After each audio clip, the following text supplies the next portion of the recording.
Chapter 7: The Secret to Self-Control.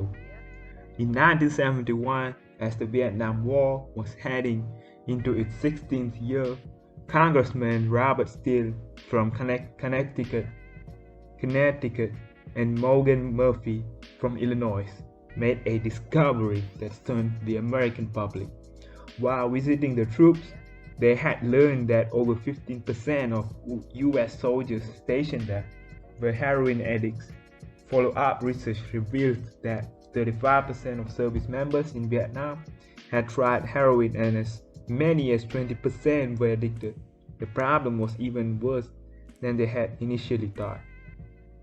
The discovery led to a flurry of activity in Washington, including the creation of the Special Action Office of Drug Abuse Prevention under President Nixon to promote prevention and rehabilitation and to track addicted service members when they returned home. Lee Robbins was one of the researchers in charge. In a finding that completely upended the accepted beliefs about addiction, Robbins found that when soldiers who had been heroin users returned home, only 5% of them became re-addicted within a year, and just 12% relapsed within 3 years.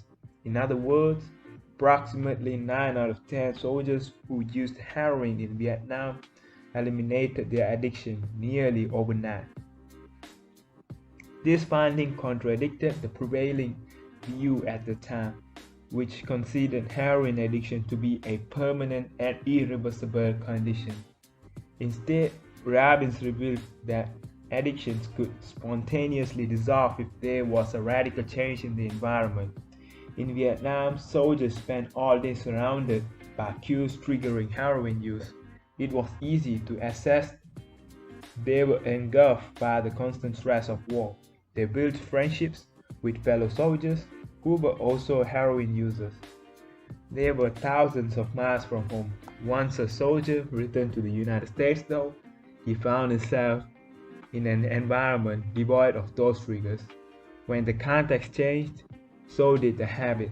Compare this situation to that of typical drug user. Someone becomes addicted at home or with friends, goes to a clinic to get clean, which is devoid of all the environmental stimuli that prompt their habit, then returns to their old neighborhood with all of their previous cues that caused them to get addicted in the first place. It's no wonder that usually you see numbers that are the exact opposite of those in the Vietnam study. Typically, 90% of heroin users become re-addicted once they return home from rehab. The Vietnam studies ran counter to many of our cultural beliefs about bad habits because it challenged the conventional association of unhealthy behavior as a moral weakness. If you are overweight, a smoker, or an addict, you have been told your entire life that it is because you lack self-control. Maybe even that you are a bad person. The idea that a little bit of discipline would solve all our problems is deeply embedded in our culture. Recent research, however, shows something different. When scientists analyze people who appear to have tremendous self-control, it turns out those individuals aren't all that different from those who are struggling. Instead, disciplined people are better at structuring their lives in a way that does not require heroic willpower and self-control. In other words, they spend less time in tempting situations. The people with the best self-control are typically the ones who need to use it the least. It's easier to practice self-restraint and you don't have to use it very often. So yeah, perseverance, grit, and willpower are essential to success. But the way to improve these qualities is not by wishing you were a more disciplined person, but by creating a more disciplined environment. This counterintuitive idea makes even more sense once you understand what happens when a habit is formed in the brain. A habit that has been encoded in the mind is ready to be used whenever the relevant situation arises. When Patty Allback, a therapist from Austin, Texas, started smoking, she would often light up while riding horses with a friend. Eventually, she quit smoking and avoided it for years. She had also stopped riding. Decades later, she hopped on a horse again and found herself craving a cigarette for the first time in forever. The cues were still internalized. She just hadn't been exposed to them in a long time. Once a habit been encoded, the urge to act follows whenever the environmental cues reappear. This is one reason behavior change techniques can backfire. Shaming obese people with weight loss presentations can make them feel stressed. And as a result, many people return to their favorite coping strategy, overeating. Showing pictures of blackened lungs of smokers leads to higher levels of anxiety, which drives many people to reach for a cigarette. If you are not careful about cues, it can cause the very behavior you want to stop. Bad habits are autocatalytic. The process feeds itself. They foster the feelings they try to numb. You feel bad, so you eat junk food. Because you eat junk food, you feel bad. Watching television makes you feel sluggish. So you watch more television because you don't have the energy to do anything else. Worrying about your health makes you feel anxious, which causes you to smoke to ease your anxiety, which makes your health even worse, and soon you are feeling more anxious. It's a downward spiral, a runaway train of bad habits. Researchers refer to this phenomenon as cue-induced wanting.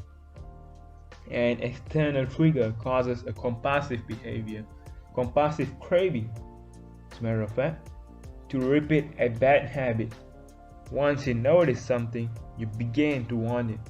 This process is happening all the time, often without us realizing it. Scientists have found that showing addicts a picture of cocaine for just 33 milliseconds stimulates the reward pathway in the brain and sparks desire. This speed is too fast for the brain to consciously register. The addicts couldn't even tell you what they had seen, but they craved the drug all the same. Here's the punchline. You can break a habit, but you are unlikely to forget it. Once the mental grooves of habit have been carved into your brain, they are nearly impossible to remove entirely, even if they go unused for quite a while. And that means that simply resisting temptation is an ineffective strategy. It is hard to maintain a Zen attitude in a life filled with interruptions. It takes too much energy. In the short run, you can choose to overpower temptation. In the long run, however, we become a product of the environment that we live in. To put it bluntly, I have never seen someone consistently stick to positive habits in a negative environment. A more reliable approach is to cut bad habits off at the source. One of the most practical ways to eliminate a bad habit is to reduce exposure to the cue that causes it. If you can't seem to get any work done, leave your phone in another room for a few hours. If you are continually feeling like you are not enough, stop following social media accounts that trigger jealousy and envy. If you are wasting too much time watching television, move the TV out of the bedroom. If you are spending too much money on electronics, quit reading reviews of the latest tech gear. And if you are playing too many video games, unplug the console and put it in a closet after each use. This practice is an inversion of the first law of behavior change. Rather than make it obvious, you can make it invisible. I'm often surprised by how effective simple changes like this can be. Remove a single cue and the entire habit often fades away. Self-control is a short-term strategy, not a long-term one. You may be able to resist temptation once or twice, but it's unlikely you can muster the willpower to override your desires every time. Instead of summoning a new dose of willpower whenever you want to do the right thing, Your energy will be better spent optimizing your environment. This is the secret to self-control. Make the cues of your good habits obvious and the cues of your bad habits invisible. Chapter summary. The inversion of the first law of bad behavior change is make it invisible. Once a habit is formed, it is unlikely to be forgotten.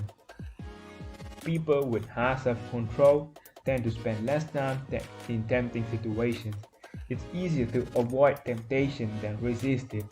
One of the most practical ways to eliminate a bad habit is to reduce exposure to the cue that causes it. And finally, self-control is a short-term strategy, not a long-term one.